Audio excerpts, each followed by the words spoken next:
Okay, and we are back, and hopefully this time with sound. Please do drop a comment in the live comments, live chat. Please tell me if you can see me and hear me. Vincent, hi. Good to see you. I hope it works this time. I don't know what it is this morning. I already had to restart. Yeah, weird stuff. Just one of those days. Maybe Mercury is in retrograde. This is today's problem. This one. Still got my switch posted on the top left corner of my screen when I start the stream to make sure that I remember to switch. First, just wanted to do a quick shout out. That's what I was doing while nobody could hear me. This is our Lambda Island leaderboard. If you go to lambdaisland.com/news, you should be able to find the code to sign up to this one. Let me drop that in this chat. Vincent obviously doing great. He's been very competitive this year. Alexander also has been dropping into our live chat and comments. Good to see some familiar faces. Dan Dorman, Mark Jeanson, feel like I've seen those around the community as well. I don't think I know Dosball, but nice 6th place. Has not gotten to part 2 of today yet. De La Guardo, I think he's in Berlin as well. That's Kirill. Oxalork is part of the Gaiwan and Lambda Island team. Mitesh from India. Hey Mitesh, good job. Peter Stromberg is of course Pez or the Calva guy. I don't know upgrading Dave, but good job Dave, still within the top 10. And then we have Maria, who is a Clojure script compiler contributor who's working at Pitch. Alice, who also works with us at Gaiwan and Lambda Island. She's been hard at work, working on Coucha, working on the next release, closing all kinds of small issues and bugs. Vincent worked with Dosball. That's cool. And then, yeah, I don't know Orlando or Jorai. I do know Joshua. Joshua, you signed up. You got to do at least one puzzle this year. That's, come on, get your act together. Joshua's in Florida and has been doing stuff with the Cognitect folks, as far as I know. Known him for years from conferences. We got to catch up last year at the Conch, which was quite nice. So yeah, cool. It's really nice to have a small community like this. So I want to talk about that. Yeah, someone in the comments asked, would you consider something like screen key or something similar on your stream so people can see which keys I'm typing? Yes. Yes, but I tried to set up screen key. It did not work for me. It just ended up taking over my whole screen. I couldn't do anything anymore. And every key that I typed, it just got bigger. I don't know. It doesn't know how to handle HD DPI or double screen or whatever. So I might look at a better solution, but I don't want to lose too much time on it. I tried to hack something together like this a couple of years ago. So yeah, sorry. It would be cool too, but it's also like, I feel like it would already have to be a somewhat smart solution because like you don't want to see every key of every word I type, but and you kind of want to see it in semantic chunks. So maybe it needs to be something on the Emacs level. I'll make a few minutes. I'll see if I can make a few minutes to look at that. Yeah, then let's quickly revisit. I didn't really have a chance to really have a good look at what other people are doing with part 2 of yesterday. But like I mentioned, I wasn't super happy with my nested loop solution. Although I think it's not, looking back, I don't think it's horrible either. I mean, you can pull this inner loop into a function and then it's actually fairly readable. Hey, Mitesh. One thing we could do here, instead of just because, these ranges overlap with the previous one, right? So we could sort of have like a rolling count here, I think. But I tried some other stuff, tried to do it in a little bit more of a functional way. This was my first attempt, which works, but is very slow. And I don't think this one is a great one to really look at too long. I just wanted to point out one little pattern here. If you do an iterate, so what I'm doing here is, like 1, 2, 3, 4, 5, 6, and then like doing an iterate next, so that I have ever shorter sequences, right? Just drop, drop, drop. So this gets shorter and shorter and shorter. But then in the end, it'll turn into nil, and it'll just keep calling next on to nil. Oh, everyone's worked together. That's cool. Yeah. So this will be an infinite sequence. It'll never terminate. So you have to make sure that it terminates. And basically we, as soon as we hit a nil, we know that we're done. We're just going to keep having nils. So then there's an interesting pattern. Here I did a take while in identity. So just, take everything until you get something that is not truthy. Actually slightly shorter and perhaps more quote unquote correct is take while sum. So everything that's not nil. So just wanted to point that out.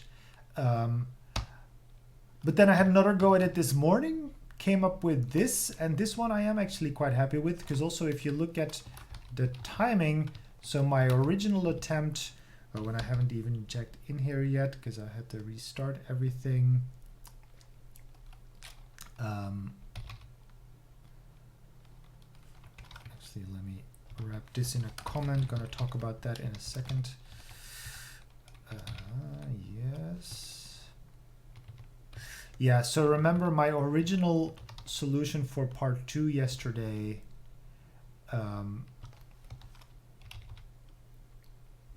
took 865 milliseconds. I mean, I think it was more like half a second once the JVM is warmed up a little bit.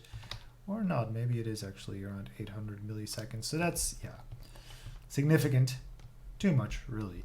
So my new solution does it in 20 to 30 milliseconds, which I think is more acceptable. But the idea of these two solutions is kind of the same. Let's do it on the demo input, and then the target was 127.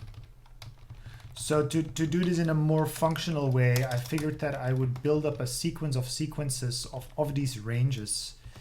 So if you look at this, so it says, you need at least a range of 2 numbers or more that together form your target value. So I'm doing again the partition with a step size of 1 to just sort of walk through this sequence and turn it into subsequences. And then I just, using the mapping over a range of numbers to ever increase the partition size. And then we'll get a long but lazy sequence.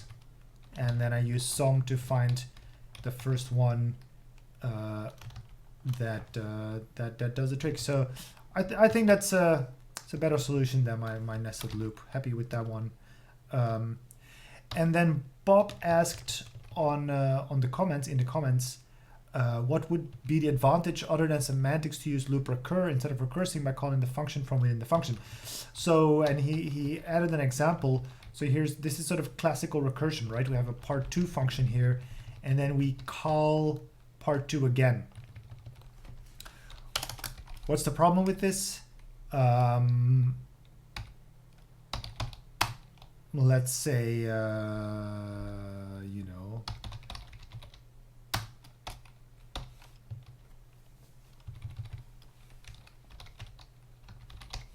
sort of a trivial function, but just to demonstrate.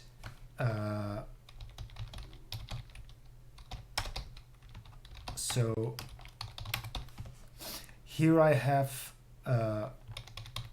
just a recursive function which calls itself, and each time it does, it reduces the number until eventually it bottoms out at 0. So I can call this, Basically, with any number, I can always return 0, which is not very useful, but it's useful for demonstrating the next part. As soon as I get around 10,000, I get a Stack Overflow error. So what does Stack Overflow mean exactly? So the stack that this is talking about is the call stack.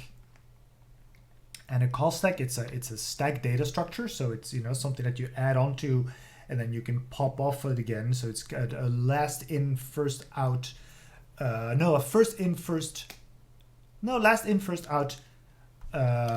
So a LIFO style data structure. And what does this stack do? Basically, when you call a function, your CPU, or in this case the Java VM, the Java virtual machine, needs to jump, it basically does a go to the position of that function. As it does that, it needs to keep track where to jump back to when you finish the function. So whenever you call something, like say you call partition or map or anything really, it needs to go to the implementation of that function, execute it, and then when it's done doing that, it needs to come back here and do the next thing. And so this is what this call stack does. It keeps track of the place to jump back to. It also keeps track of all the local variables. So here we have, window, invalid nums. These are local variables in this function. When I call a function, these need to be momentarily stashed away so that when we get back here after partition finishes and we get onto the map, that these are restored and we have them accessible again. So that's what this call stack does. Each entry in this call stack is called a stack frame. And so each of these stack frames takes memory, and at a certain point, you're just using up too much memory. The JVM, you configure it when you boot it with memory limits, and when it hits those memory limits, when it hits that limit for the stack size, it says, well, stack overflow. I can't add another one anymore. Some languages solve this by having a built-in feature called tail call optimization. So notice here that I'm calling decrement to 0, and then the result of calling decrement to 0 is also the result of the outer function. So once so this goes into, recurses one level deeper into this function. When it comes back, it doesn't need any of these local variables anymore. It just needs to return whatever this function returns. So this is called a tail call. So I'm calling this recursing here from a position in the function where when it returns from calling that function, nothing else has to happen anymore. It just needs to return then from the outer function. So this is a tail call. And when you have a tail call like this, you don't strictly need an extra stack frame because you don't need to track that information anymore. You're not going to need it anymore. So in this case, you could just reuse the existing stack frame. Mixing up stack frame and stack trace. So that's tail call optimization. The JVM does not have tail call optimizations, also called TCO. It's supposed to get them in an upcoming version. I think part of Project Loom, where they're kind of looking at JVM threads and kind of re-implementing all that stuff in a really neat way. I believe that tail call optimization is going to be a thing, and we'll see if Clojure eventually can make use of that. But for the moment, we don't have tail call optimizations. What we do have is loop recur. So instead of doing this classical recursion, you can write the same code with a loop recur, and you don't need the recur. You could here, I can change this part 2 just into recur, and this is gonna recur then to the function head, to the top of the function. And this is basically opt-in or explicit tail call optimization. You'll also notice if you try to do a recur, I don't know, say here, Clojure is going to say, no, you can only recur from a tail position. So you can only recur when the recur is kind of the last thing that needs to happen in the function. Once it finishes that, the function just returns. Because then Clojure will basically do the equivalent of a go-to. It'll jump to the beginning of the function, update these local variables in place, and continue. So that's the benefit of using a loop recur. All right, all of that said, I'll just leave those here so people that want to look at the source later can find those and match it up with what they see in the video. All of that said, let's finally, after all my setup problems this morning and this long preamble, get to today's puzzle.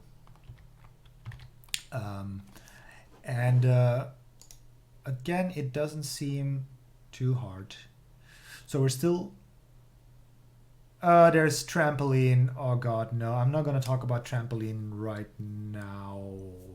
Yeah, sorry. But yes, look into trampoline. Trampoline lets you do a similar thing. You give it a function and it manages to call it without consuming all those stack frames. I would have to look again. I never really used trampoline much. There's also a line trampoline. It's all kind of the same idea that like you reuse the existing process instead of, or replace the existing process instead of spawning a new one or an extra one. So yes, maybe when I myself read up on trampoline and find a use case for it, I'll try to explain it on the stream. But for now, we are still a Christmas elf on the way to a tropical destination, but we are still on the plane. We're still patched into this data port with a couple of paper clips. And there's a forecast of a massive tropical storm, but then my device powers down, battery runs out, battery is dead. So there's a charging outlet at our seat. It doesn't produce volts, it produces jolts. And always prepare, you make a list of all of the joltage adapters in your bag. I think this is an Apple device. Looking at the amount of adapters needed, surely this is something produced by Apple. So each of your joltage adapters is rated for a specific output joltage, your puzzle input, and given adapters can take an input of 1, 2, or 3 jolts lower than its rating and still produce its rated output joltage. So basically, so we have all these adapters. The port itself produces 0 jolts, but that means that we can plug an adapter in there for 0, 1, 2, or 3 jolts. And that way, you know, that means that now our output is 3 jolts and we can put an adapter in there for 4, 5, or 6 jolts and so forth. So we're gonna stack these adapters until eventually we get to the output that we need for our device, which is 3 jolts higher than the highest rated output adapter in your bag. So again, you know, I feel like with these descriptions, they try so hard to just obscure. Oh yeah, notice that I'm trying a little bit of a different theme today. This is still tomorrow, but instead of tomorrow night, it's tomorrow blue. I think it's, I don't know if I would use it for a long time, but it's not bad. I like it. Yeah, so as I understand it, basically the output joltage of our, or the device joltage is 3 more than the max of our input.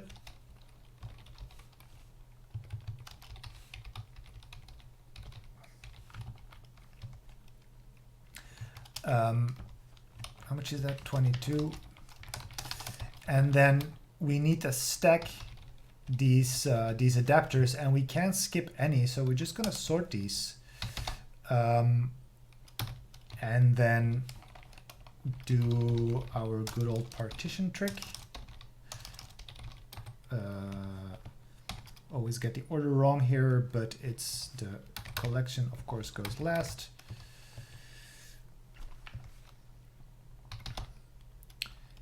And then map Let's do some higher order function composition. Could have written this in different ways too, but I think that should give us the difference between the two. Oh yeah, okay, this actually gives us the negative difference between the two. In that case, let's just say minus percentage to percentage. No, not even percentage to percentage one. This only gets one argument, but it's so yeah, minus second first. Yeah. Okay, so this is, we've stacked all these adapters, and now we kind of check the differences between each successive adapter. And then it says with, whoa, what am I doing? Oh yeah, I always forget that this mouse has like fancy back and forward buttons on the side. So in this example, when using every adapter, there are 7 differences of 1 jolt and 5 differences of 3 jolts. Is this what we are seeing?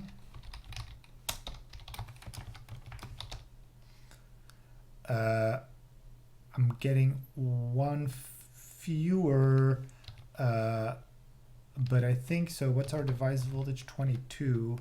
I guess I might have to conj that onto here. And then we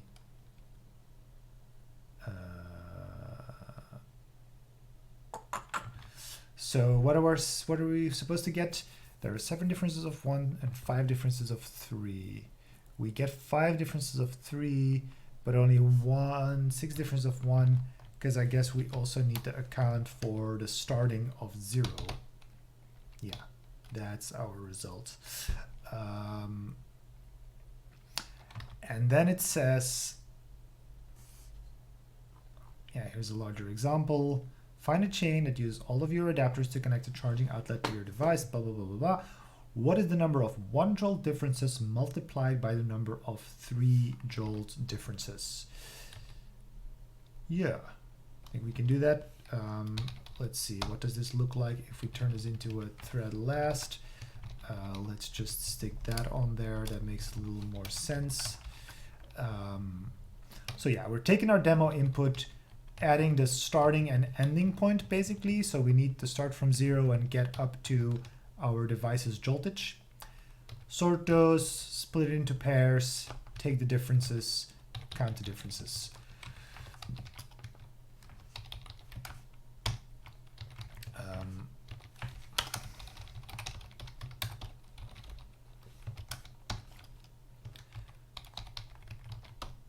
Input 0, and this is then device joltage.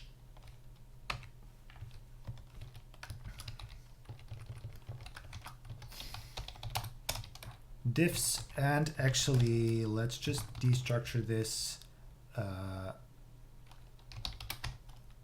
ones and threes. It's not a destruction form you see often, I guess, but it should work. You just you know, value on the right, binding form on the left, and then we need to multiply those, multiply the ones with the threes. So part 1 of demo input is 35. And in this example, there are 7,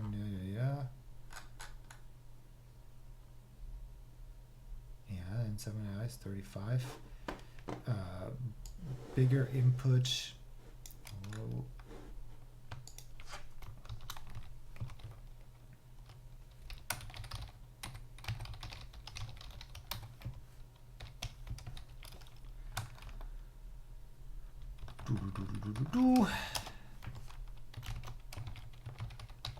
So for demo input 2, what are we expecting? Does it say?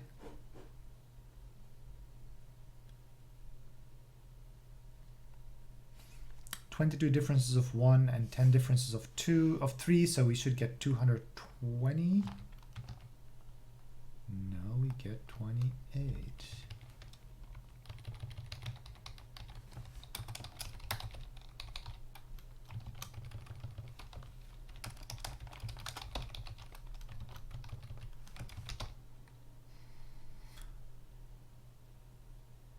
Oh, there's one.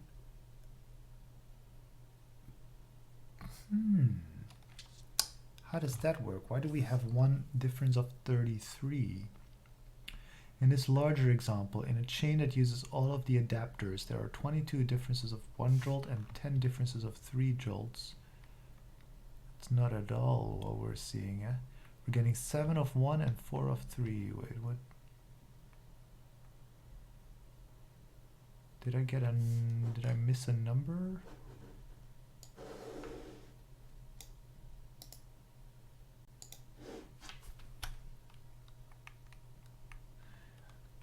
Oh yeah, fair enough. I could get just the values from that map and multiply those. Let's see, what am I doing wrong here?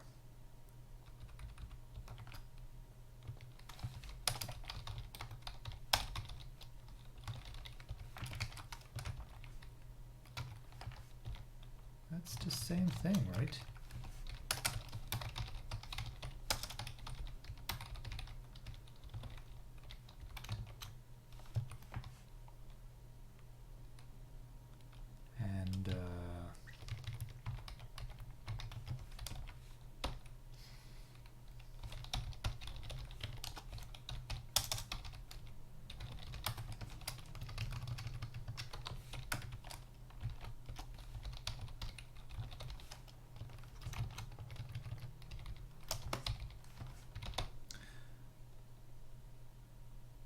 And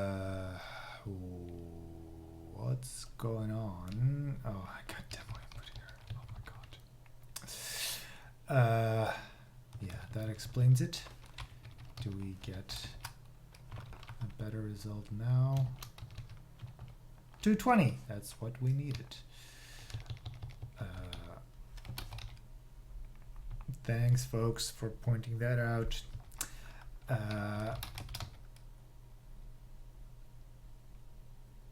There is no demo input 3. Well, I just deleted it. It was the same as demo input 2. I just wanted to check that I had copied it correctly.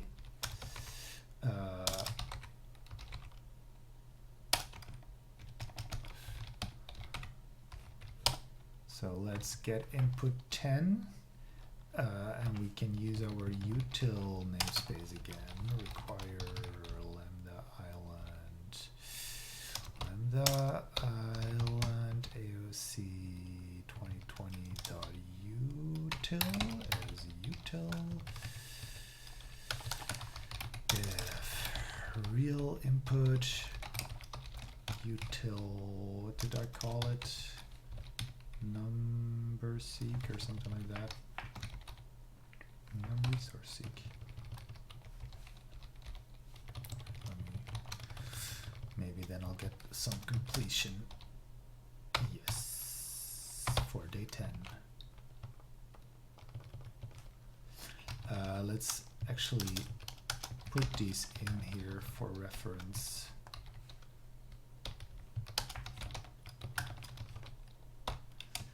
And then stick a time on there to see how we're doing. But yeah, part 1 should still be fine. What did that take? 0.3 milliseconds. I can live with that. That's this one, right? Yeah. 2263.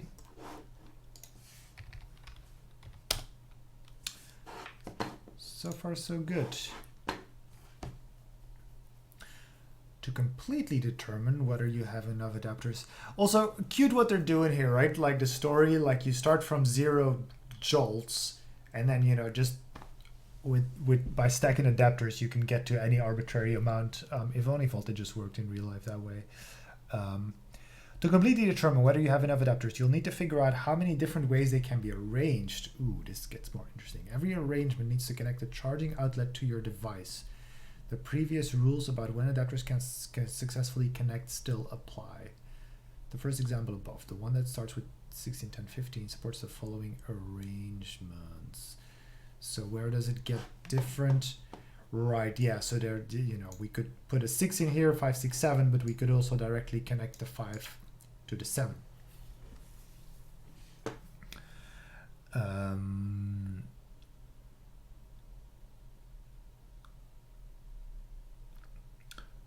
So there are 8 different ways of stacking this. The charging outlet and your device's built-in adapter are shown in parentheses. Given the adapters from the first example, the total number of arrangements that connect the charging outlet to your device is 8. Second example, yeah, has many arrangements. Here are a few. You get 19,000 different arrangements.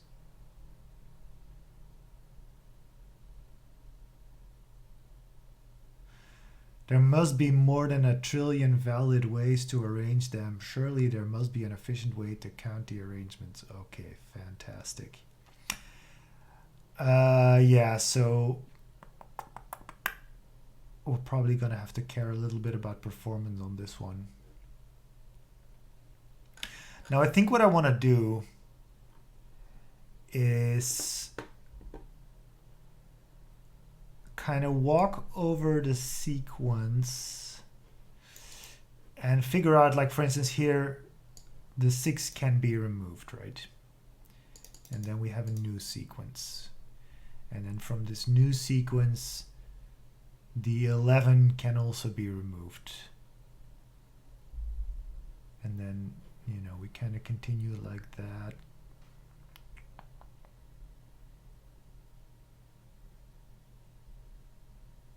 Yeah, let's see. So what I'm thinking is, let's take again conch demo input 0 22 and sort that. That's kind of our starting point.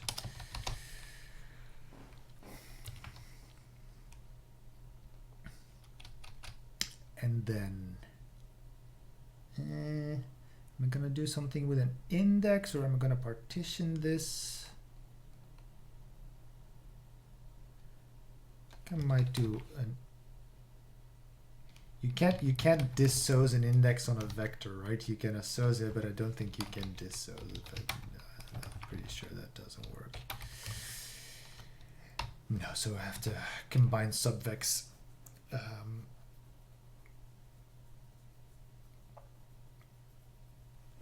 So let's maybe see if I move index from a vector given an index.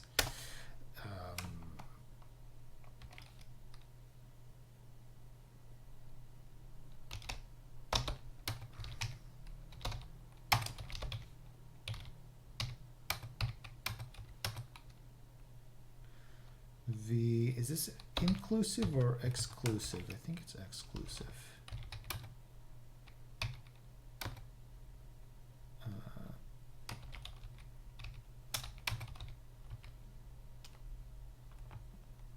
Well, and actually in this, do I want to use a subvec here? Yeah, sure.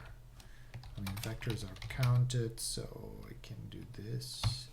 That should still be not too terrible. Does this work?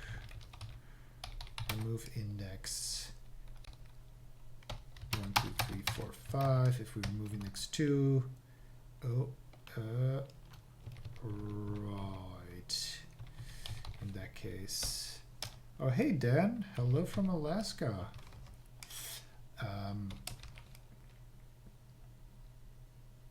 Let's into this. That might be. So then at least this can just stay a vector.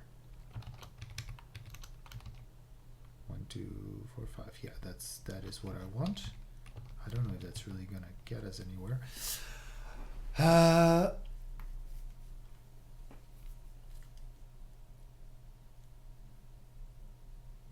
Now it's kind of a multi-pass thing, right? So I think I first want to go over the whole list and see in how many spots I can remove one adapter. And then go over those lists again and see in how many of those I can remove one more. So let's first do the single pass of this.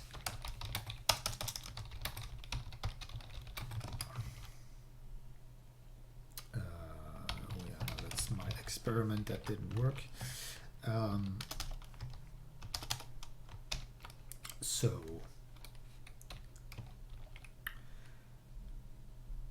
I'm gonna, yeah, we're just gonna, I always, when you find yourself mapping over indexes and doing stuff with indexes in vectors, it's often a smell, but in this case, I do think it,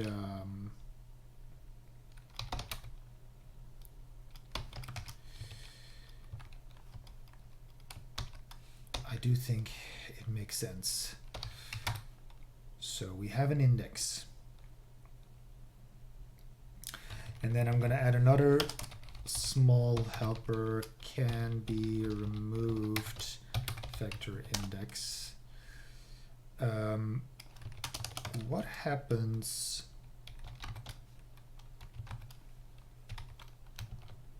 Okay, that's just nil, and I guess if we get past the vector, that's nil too.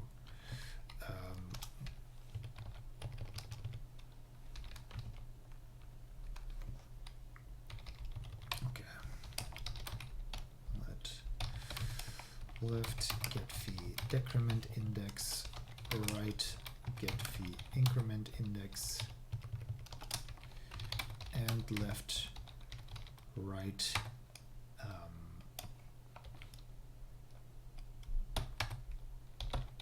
right minus left smaller or equals to 3.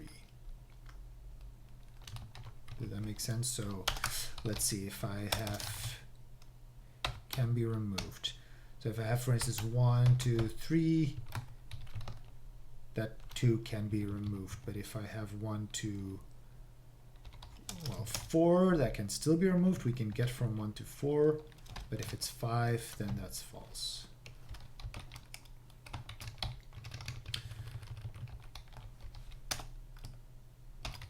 When can be removed.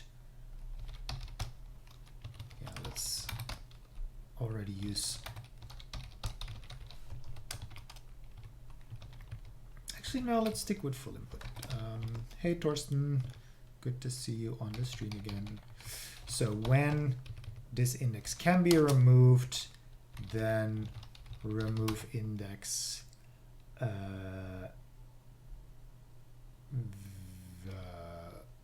of our input and this index. So this is kind of a single pass. Can we remove text? Yeah, can we remove full input index? Okay, so it found a couple that it is able to remove. And then I guess I'm just going to recursively keep doing this. Let's call this single pass. Yeah, I'm making some helper functions here just to help organize my thoughts. So this just takes the full input. That's all it needs. That's single pass. Put that down here.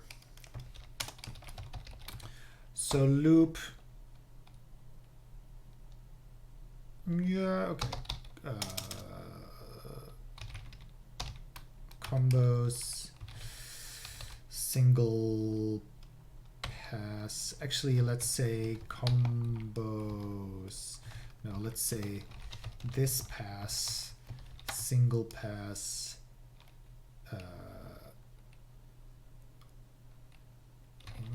input. So input, full input.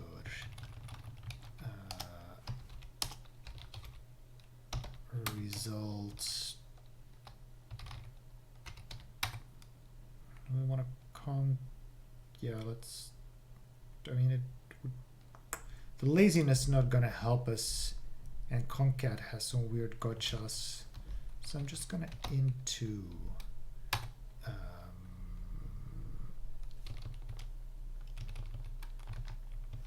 actually, and results. yeah, let's just make that an empty sequence, or nil even in that case, right? Got nil punning on everything. And here, if we are still finding new combinations, then recur. Oh, wait a second. That's what I want. And then here I actually want to map cat these single passes. So if we are still finding new combinations, and result is also actually result is just 1. I think we can just count them. Let's see. So we are still finding new combinations. That means that the combinations that we found in the previous pass are going to be the input for the next pass. I'm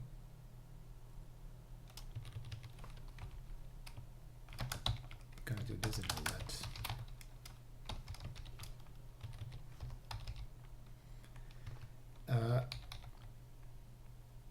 Is mapcat right? Mapcat is right. A single pass returns a sequence of sequences, and we want this. So if we have multiple sequences of sequences and we concatenate those together, we still have a sequence of sequences. Recur this pass plus result count this pass. So we don't even need to keep all of them around. We just need to keep the last set that we're still working with and keep a tally of the total amount. And if we are no longer finding new combinations, then we return the results. Does that work? 16.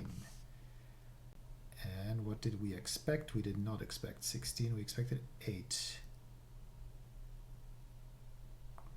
Right?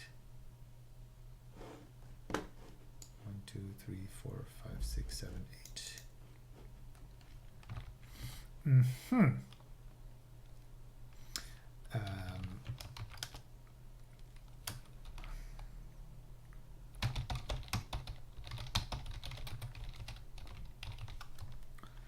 Is it, I mean, why are we getting exactly double of what we're expecting? Are we counting everything double? The second, so on demo input 2, we can try that too. We should get 19208. Let's not bring that out.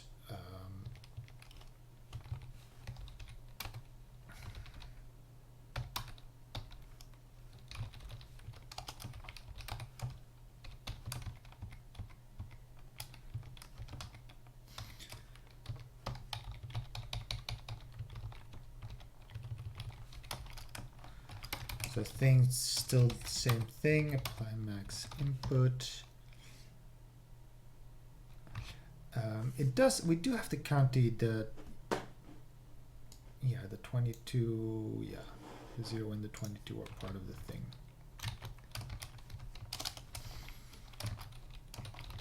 Okay, so currently for my demo input, I do feel I'm pretty close. For demo input, we're getting 16 and it should have been 8. For demo input 2, ooh, this is already getting a little slow.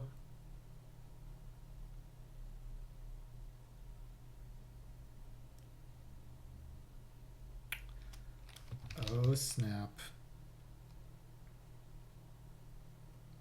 And that's just the demo input. Okay, so our approach is not cutting it. How can we reuse information?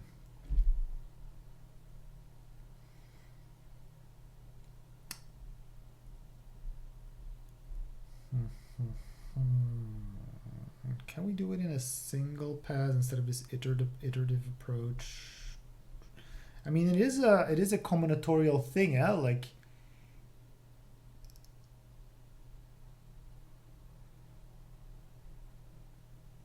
if you know, if position 3 can be removed, then okay, you can continue with position 3 removed, but you also have to continue with position 3 not removed, because position 4 might be able to be removed if you leave position 3 in.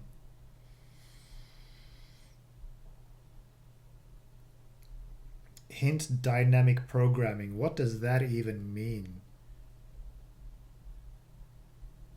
Sorry, Vincent, that doesn't mean anything to me.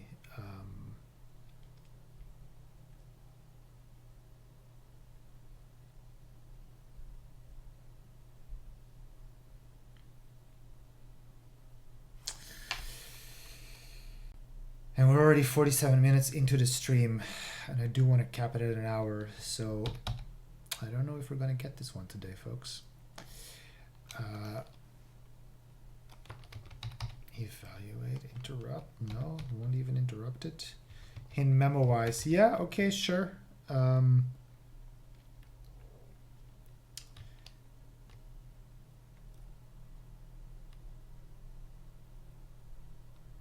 there's...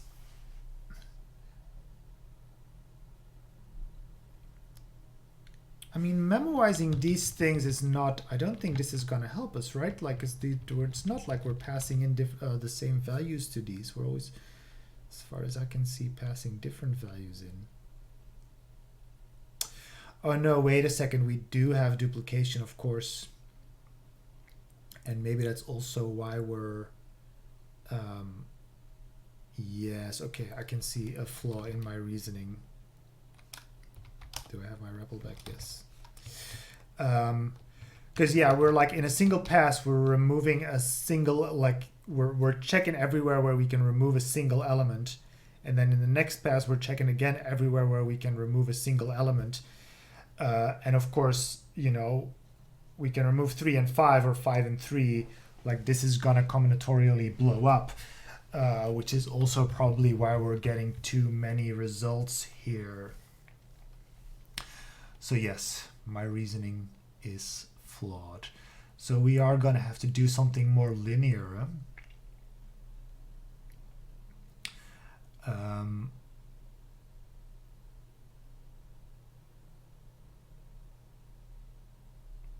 What if we do something more recursive?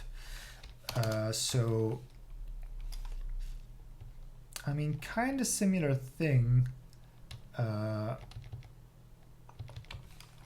See, what did I have here?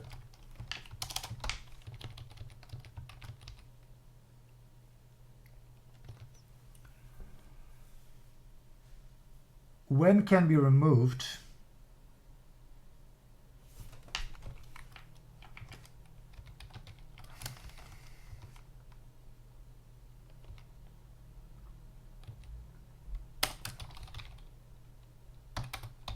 I don't know yet what I want to call this, but this is going to be a recursive function.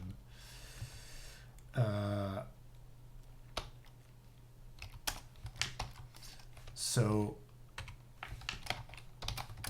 if can be removed, full input index. So yeah, first of all, this is going to take, so this is going to take our input and a starting index. And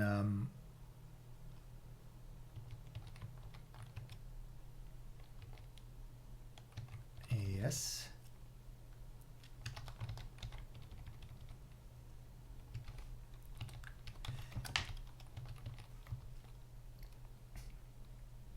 And if it can be removed, then we want to return that that removed range. What do we call it? Remove index. So we want to remove that one, and then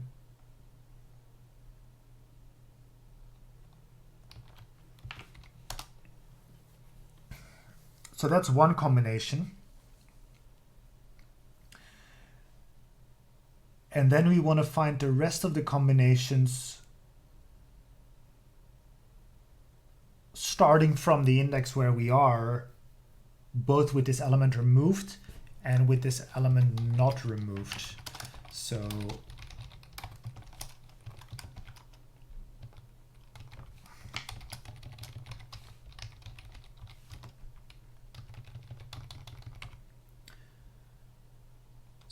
if it can be removed, well, let's first say if it can't be removed, then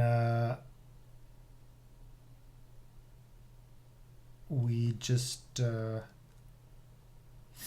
Oh, and here, I'm not even going to make this a for, just going to do a loop starting at a certain index.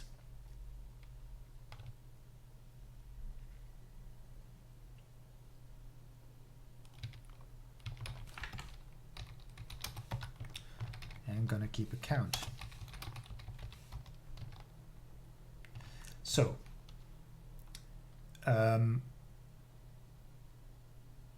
if it can't be removed, then we don't have a new combination. Then we just continue with the next index. So the count stays unchanged and the index increments.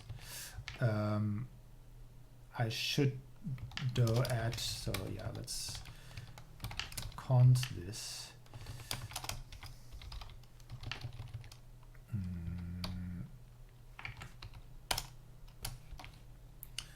What's the fastest way to check if I'm past my input?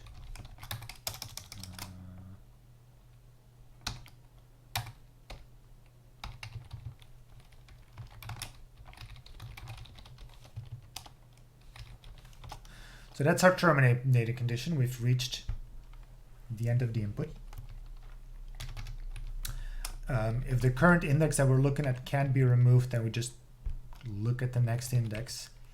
If it can be removed, then it gets interesting. Then we say recur. We take the count that we currently have. See, I'm not sure if we need to pass it in here. What if we just start with 1 or 0? Not sure about that yet. So now we call combos again on this removed input,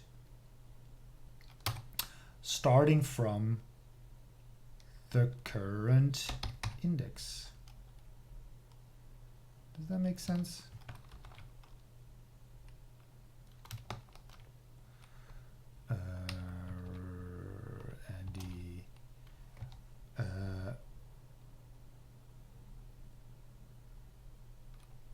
While at the same time, we still need to continue as if the element has not been removed. So we just also recur just with the next index.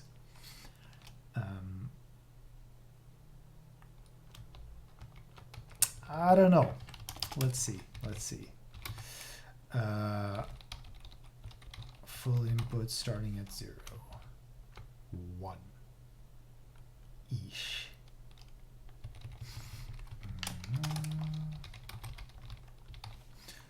Let's try to see what it's doing.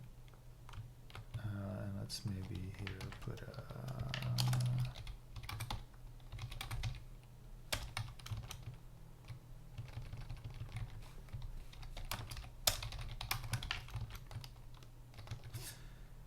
this is still just our demo input. No, this is, oh no, this is, oh yeah, no, this is our demo input. Why did that take so long?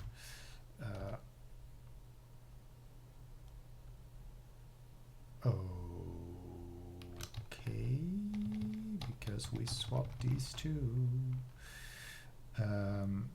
Right, yes. 8. That is actually, is that just accidentally correct? Or did I actually, and is this a better algorithm or is it still a mess? Let's also, so what do we have here? This thing, conch. Let's make a function for that. Add boundaries.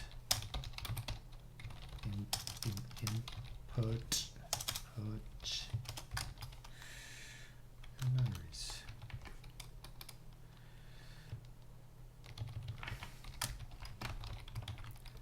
So part 2 input should really just say add boundaries input, and then combos of that starting from index 0. All right.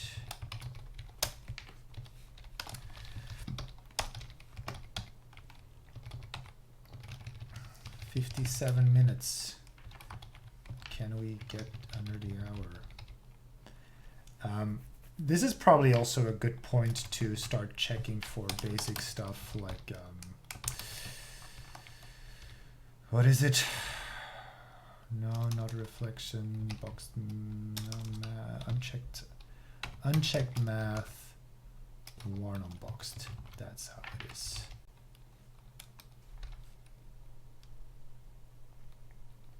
Okay.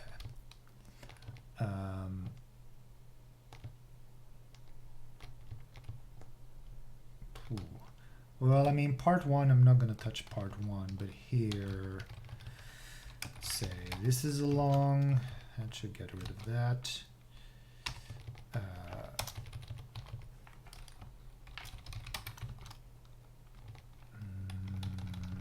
Yeah, and hearing these lets, it's kind of inconsistent. So like this, if I remember correctly, does not work. Why is my eval taking so long? I feel like something about my Emacs is slowing things down, and I don't like it.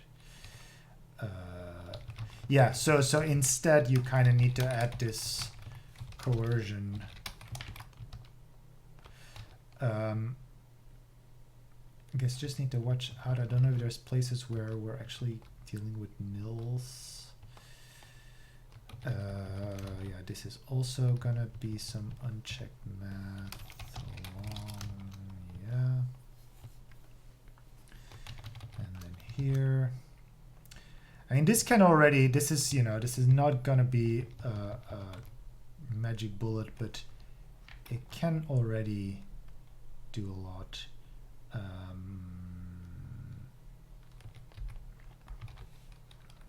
Let's see, if we start saying that this is long, then we just have to deal with this one, and our count. If we say that, no, that would have been too easy. Oh, because the problem, I guess, is that it's not sure if this is boxed or not. Oh, can we tell it that combos returns along? Yes, we can. All right. Yeah, because of course, coercing a literal is really not necessary. Okay, just to build some suspense, because we don't know yet if our solution actually works. And we got a null pointer exception. Ah, yeah, so that's what I was afraid of. Yeah, right. Yeah, so these can return nils. That's fine. Then let's recurse them. Let's coerce them here. Right.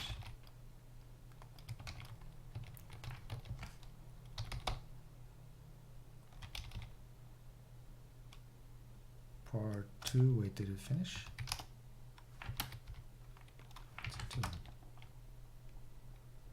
Okay, we got a value, but is it the correct value? No, it is not. 19208, and it's supposed to, oh man, that's way more. Wait, did we evaluate this? Because we got 8, no, 2. Whoa. Wasn't this working before? Weren't we getting a correct value earlier?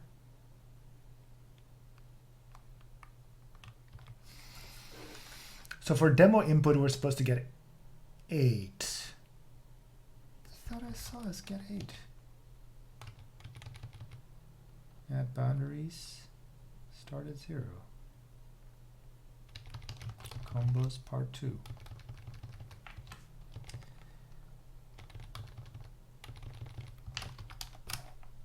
Let's put some print lines back. Although this is getting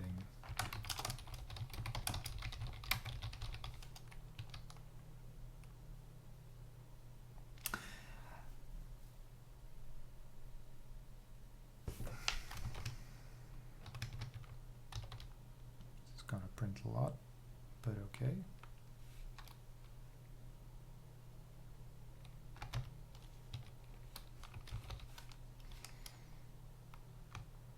Why is my Emacs so slow?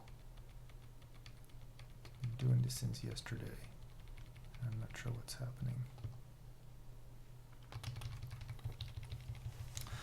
Okay, index 1. It removes 1 from index 1, figures out that that is really just one combination. Wait, oh, we're not sorting our input.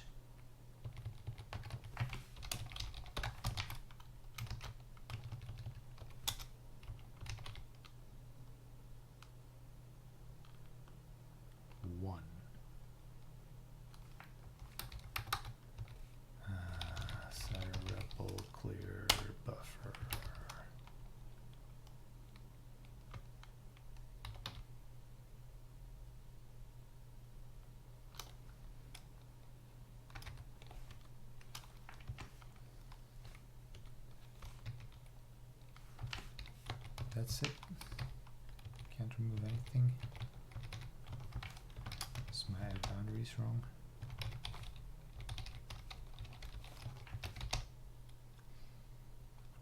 Yeah, up to 22.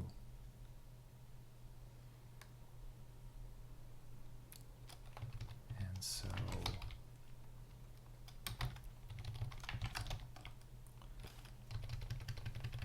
for instance, this 5 can be removed. Why is it not removing this when it gets to index 3?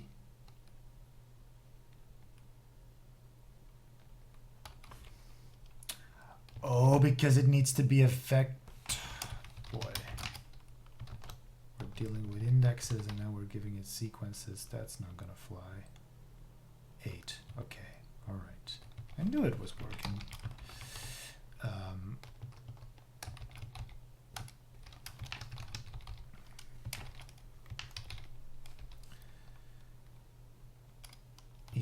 Said we don't care about those. So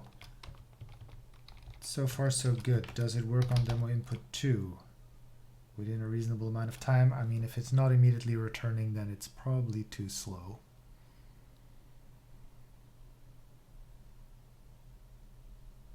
Oh, I still got a print line in there. Oh no.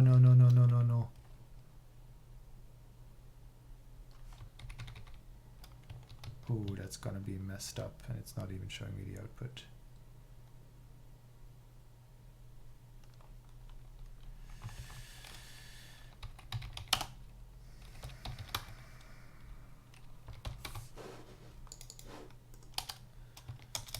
And this too is how the sausage gets made. Okay, let's try that again.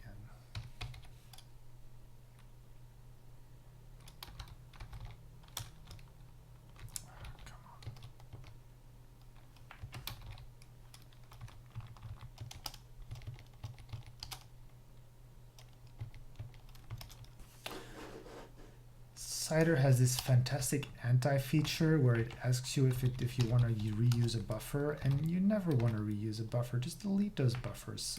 But it's super annoying, and I haven't turned it off yet in this Emacs setup.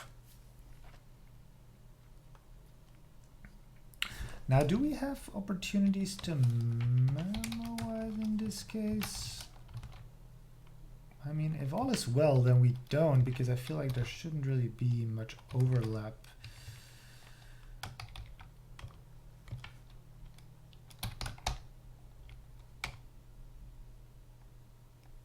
$19,208, that was the correct answer. And it returned that pretty fast. How long did that take? 25 milliseconds. Might still be too slow for the real deal, but we'll see.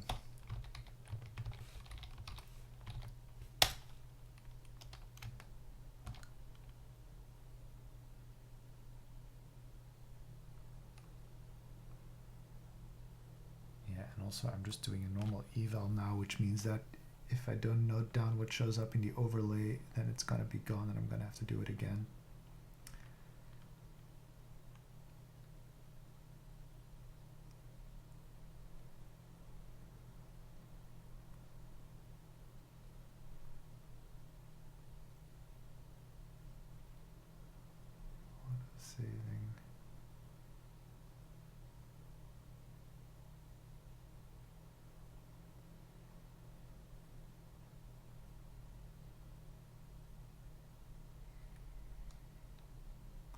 Yeah, so we went over the hour. Maybe if I just let this run, it'll still finish at some point today, but I don't consider that a workable solution. So yeah, yeah, was to be expected. Around day 10, they usually start getting a little harder, and it's always this performance stuff, right? Like you can get a working thing, but can you get it fast enough? So I'm not gonna spend more time on this trying to optimize this. I would probably figure out, I don't know, we can do some, maybe it's just spending too much time doing collection operators, sequence operators. I don't know, maybe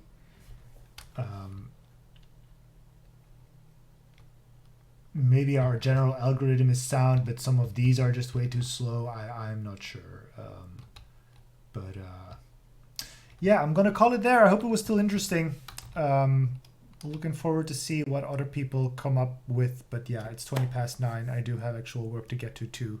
So thanks for watching. Thanks for playing. I'll commit the code, push that to the AOC 2020 repo so you can find it there. And probably see you tomorrow.